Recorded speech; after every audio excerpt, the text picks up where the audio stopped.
PC versus Mac versus tablets, laptops. What's the best computer for actually creating good, legitimate content? What's going to make your job and hobby more convenient and easy to adapt to? That's why we're here. Andrew Wall, Andrew Perrin, alongside me as always. So the easiest way to just kind of jump into this and start it off is probably just by talking about what kind of computer you guys use, because you've been creating high quality content for years, over a decade now, if not longer. So let's start there. Andrew Perrin, you actually have, I want to start with this. You have a TV.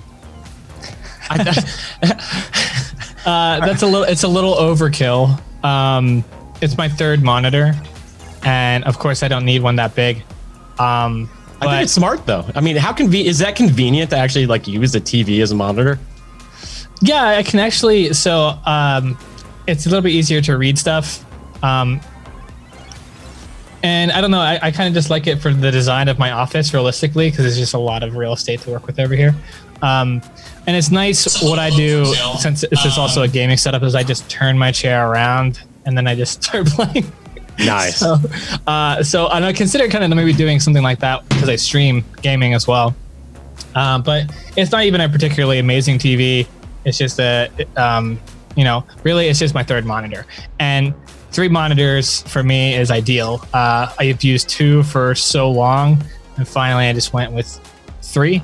But my system, so now I sent a link to this one. I got my most recent one from CyberPower PC. Now this one's probably overkill for gaming or for content creation, but for gaming content creation, not, because you need to be able to run, the latest generation games at the highest amount of frames per second as possible. So you really need the top of the line, or as close as you can afford to the top of the line, to be able to do that, depending on what games you're streaming. But I want to be able to cover multiple different games. So yeah, that's the case.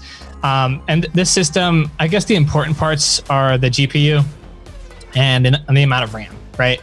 So the GPU being important in terms of being able to help you render your videos and being able to render the game well at the same time. Also for me, being able to stream, although I actually use a second PC as a streaming server, so I'll get into that in a second. But the RAM also being important. This one is listed as 16. I actually upgraded to 32, which I know sounds crazy. The RAM is important. It reduces the amount of time it takes to render your videos. So if you're producing a lot of video content, or you're doing things like After Effects and you're putting together special video compositions and renders for your videos, having a lot of system RAM makes that go a lot faster and gives you a lot of time back. So those are like the most important parts of the investment there. It's on Windows 10 because it's the gaming side of things. So in order to cover as many games as possible, Windows is the way to go. And then, like I said, in my setup, I have an older system that I built myself, and I use that older system simultaneously to stream the game from this current system, so that it can put all of its processing and video power into running the game at the best performance possible. So it's all about quality. I mean, none of this is required, I would say, to be the best content creator, but in the gaming space, I'd say that this is the standard, is to go this much power to have the highest game performance possible to stream or to video record. Well, there are some elements of a system like this that are extremely helpful to content creators, namely because Nvidia has basically partnered up with companies like Adobe, who runs Adobe Premiere and Photoshop and Illustrator and all the programs in their Creative Cloud, to optimize their graphics cards to be able to run Adobe creative products faster.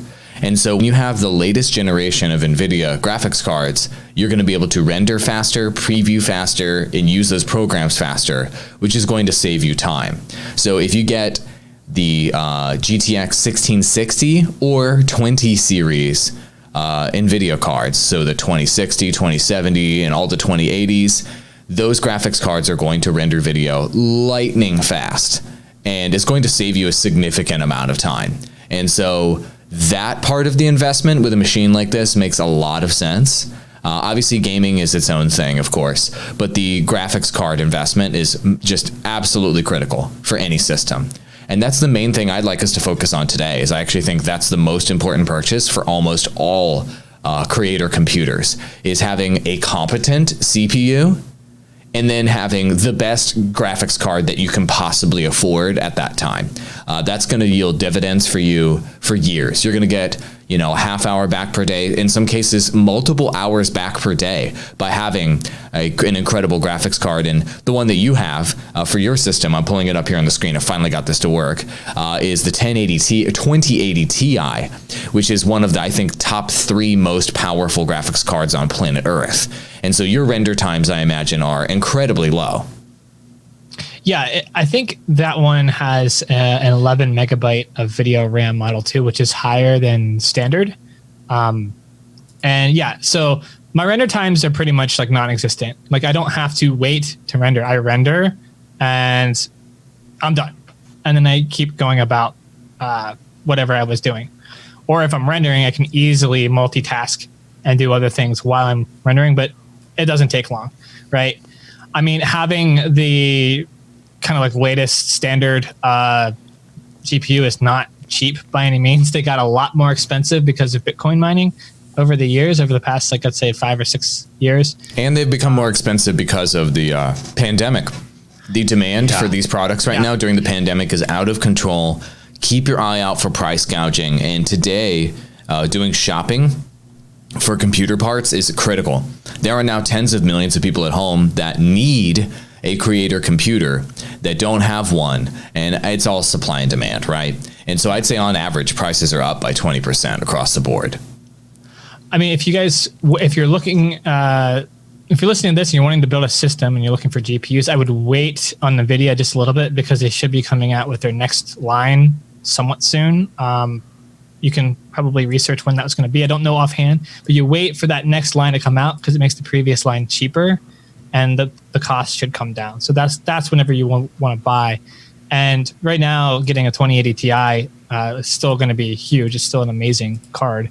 Another thing about NVIDIA that we haven't hit on, and why it's kind of important to go and put most of your investment into the GPU, is because of the technology that's being developed for them. So you have a new technology called RTX Voice, and we're not using that here, but it can be useful.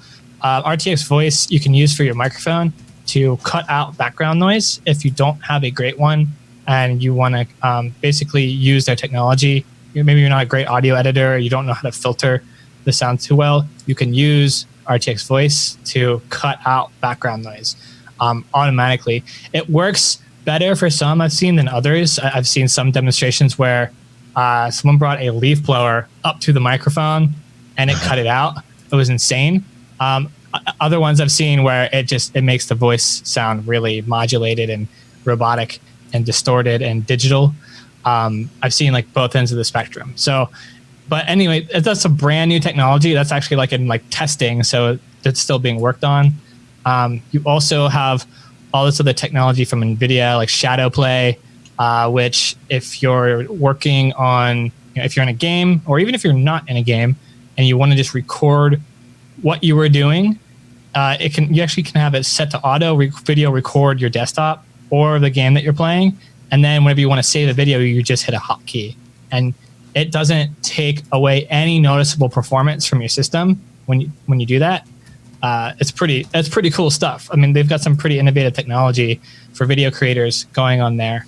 You can actually stream from it directly too, but I don't know anybody who uses that. So you can if you don't have any. There's no reason to, for sure. So all those technologies are amazing. NVIDIA graphics cards are better than AMD's for all of that utility reason, for sure.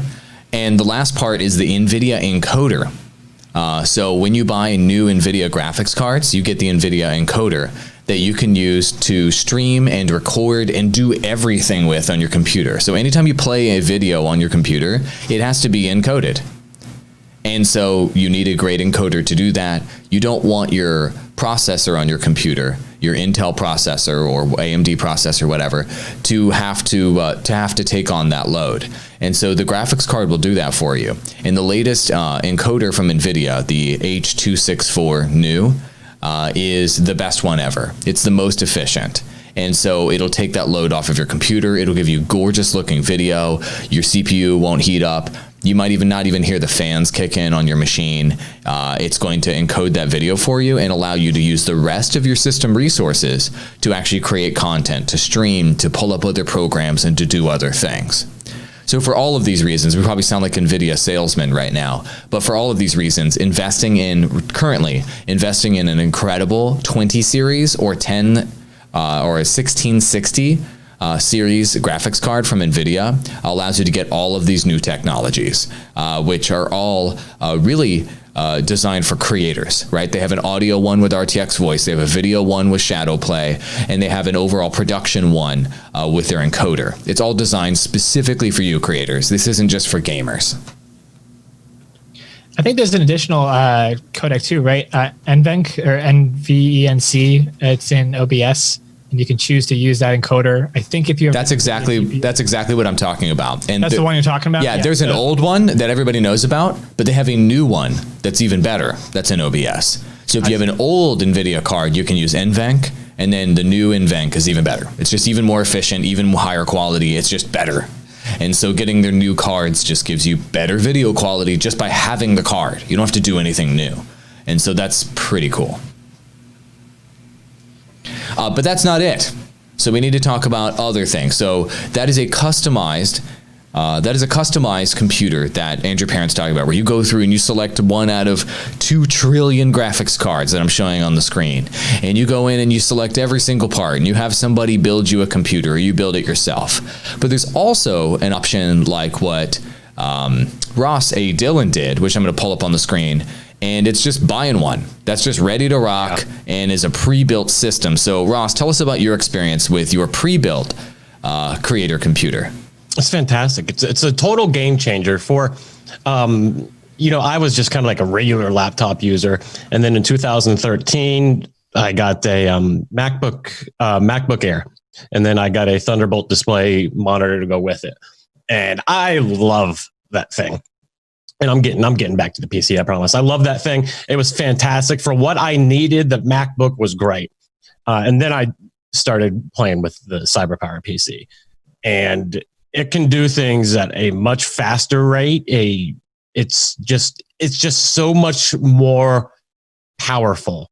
And granted, that could be because it's 7 years, newer than my MacBook Air. But for the projects that I need to be working on, like podcasting and stuff like that, it's the time saving aspect of it is a total game changer for me. Like saving an hour and a half long video and having it done like almost like a snap of a finger, it seems, compared to, if I'm using iMovie, it's going to take me 30 minutes to save a 20-minute video. So, if depending on what you're going to need it for, in the past, I've always said, well, like I only do social media stuff. I'm only going to need, I only need like a MacBook Air or something like that. No, trust me, it's worth it to go and save yourself the time, get something powerful, get something that you're going to be using for a long time. Unfortunately, as you can see, though, it's been price gouged and not available anymore. So they're available just from different sellers. And if you go click on the different sellers, it's $2,000. So this has gone up by like $600 right now. So a lot of these computers have gone up significantly, but the same principles apply to this system that I recommended, and Perrin was like, that's pretty good, I guess. And this has a 2070 NVIDIA graphics card. It's got the i7 9700K processor, which is the fastest gaming processor out there right now, just specifically for gaming until games start utilizing more cores. Not to nitpick, the 9900 is the newer series, but 9700, you're still really, really good. 9900 is the new series, but it's not actually faster for gaming. It's actually, it will be in the future when games support that technology, but today they don't. And so it's not actually faster yet, but it will be faster years in the future whenever games support that technology. But in raw power, there are plenty of faster processors, but this one's actually the fastest for gaming specifically. But the other point that we should talk about, we talked about graphics cards quite a bit. We should talk about processors. And so one thing you can't cheap out on is your processor. And so even just looking on Amazon right now, there are alternate models to the one that Ross bought that are these gamer PCs and they look really powerful. But then you look at the processor and they have i5 processors, but they have all these other stats that look really great. You know, the 1 terabyte storage drive, this SSD, the, you know, GTX 1660 graphics card, but they have an i5 94F processor. Is that going to cut it for what you need? And so when you're building a PC or you're selecting a PC or you're getting a computer, you need to think about what are the bottlenecks that you're going to run into. You can have all the best parts in the world, but if you cheap out on one part, such as a CPU, a GPU, or your RAM, you're going to end up running into a bottleneck where you just run out of resources. And it doesn't matter how powerful the rest of the computer is, you aren't going to be able to get 100% out of it. You know, it's like getting a car and having the most powerful engine in there, but you put on bicycle tires onto it. And like, as soon as you go 30 miles an hour, they fall off. It's like, it doesn't matter how powerful the engine is. You have to put in all the pieces of the vehicle in place in order to get maximum performance. And this is something to be wary of. So Perrin, I would just generally tell folks when they're shopping for a creator computer, don't get something with an i5 processor. Get something at least with a recent generation i7 processor, I would recommend. What are your thoughts on that? Just general advice. Yeah, I mean, it depends on the use scenario, but and generally speaking, i7 or higher is where you want to be. So, and you want to probably quad core or more. You don't necessarily need like tons and tons of cores realistically, but just i7 or higher is a general rule of thumb, I would say. Yeah, these i5 processors are going to be a bottleneck. So this computer, for example, has a great graphics card. It has a great everything, but as soon as this processor bottlenecks out, which it'll bottleneck out fast, the rest of this computer is basically worthless. And so, how fast generally? Just roughhouse it. How fast? There is no saying it in gigahertz. There just is no saying it. It's about getting the more recent generation of processor. That is i7 or i9. Gigahertz doesn't really matter that much. It's about getting the recent generation. Because when they upgrade to their more recent chipsets with, and I'll go ahead and pull it up right now. When they upgrade to their more recent chipsets, the speed increase is massive. So you can have a 2.9 gigahertz processor. This is something important for all of you guys to know when you're shopping. You might be like, oh my God, it says 2.9 gigahertz. This other one's 2.9 gigahertz. They're the same, right? No.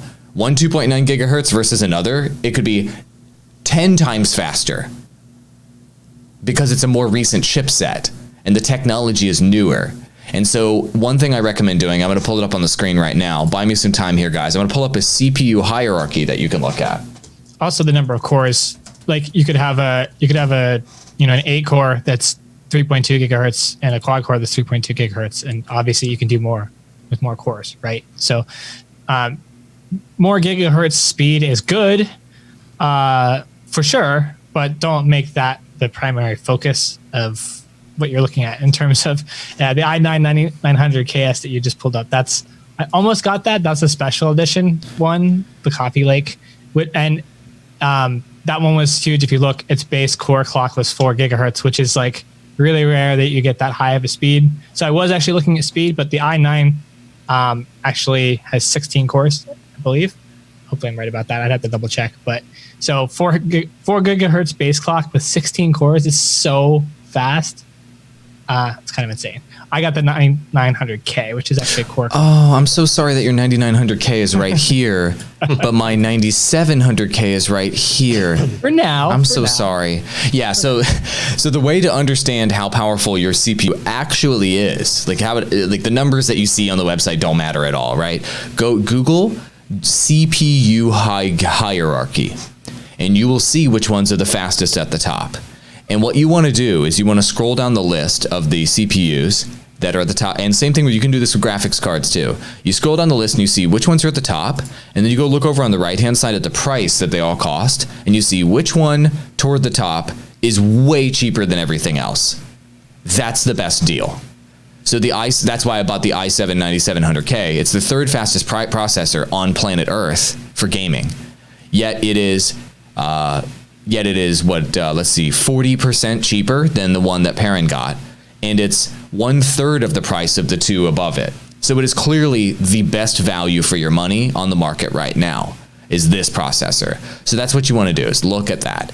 Now, yeah, and Perrin mentioned it a moment ago, his i9 2 trillion core processor that he bought is the future.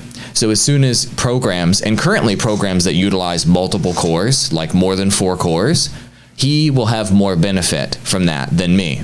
If you only have 4 cores, you can't get benefit from programs and technologies that use more than 4 cores. But CPU hierarchy is great. And then you can also Google GPU hierarchy, and you can go look at those to see what's actually more powerful. The higher the number doesn't necessarily mean that it is better. And that can be a marketing trick that they can use to get you.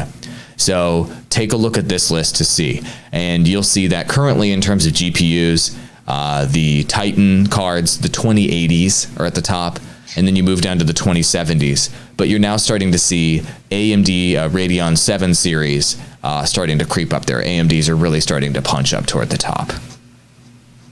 So while we have some time here, I don't know if you guys have to cut out soon. We should cover a next really important and probably the last important focus for creators, and that's hard drives. This is a system I've used for years, but having an SSD is so phenomenally important because it speeds up your boot times.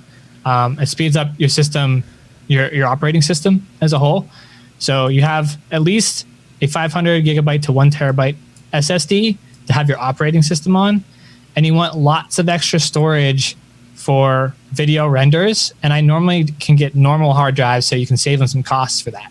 And what I do in my system is I split operating system on SSD and then like video storage on this other drive that doesn't need to be SSD. So you can have really big multi-gigabyte renders, and you've got lots of space for it for much cheaper. That way you don't have to have all SSD storage on your system, but you do at the very least want to run your operating system off of the SSD drive, and you want to run most of your applications off there. You want to be running like Premiere or your video editing from your SSD, Photoshop, Adobe Creative Suite, your games. If you're a gamer, you want to be running them from your SSD. You want that for speed. That speed is important. It saves you tons and tons of time. That makes sense. And the last thing I'll talk about, I didn't get to talk about it all the way today, which makes me sad, but I'm going to pull it up on the screen. Gaming creator laptops. There are now creator laptops, like specifically made for creators, that are endorsed by and powered by Nvidia products.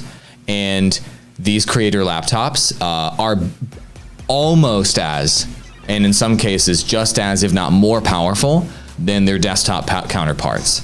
So there's these sort of ideas out there that, they have a nerfed version of the graphics card. No, this is the actual 2060 graphics card in this one.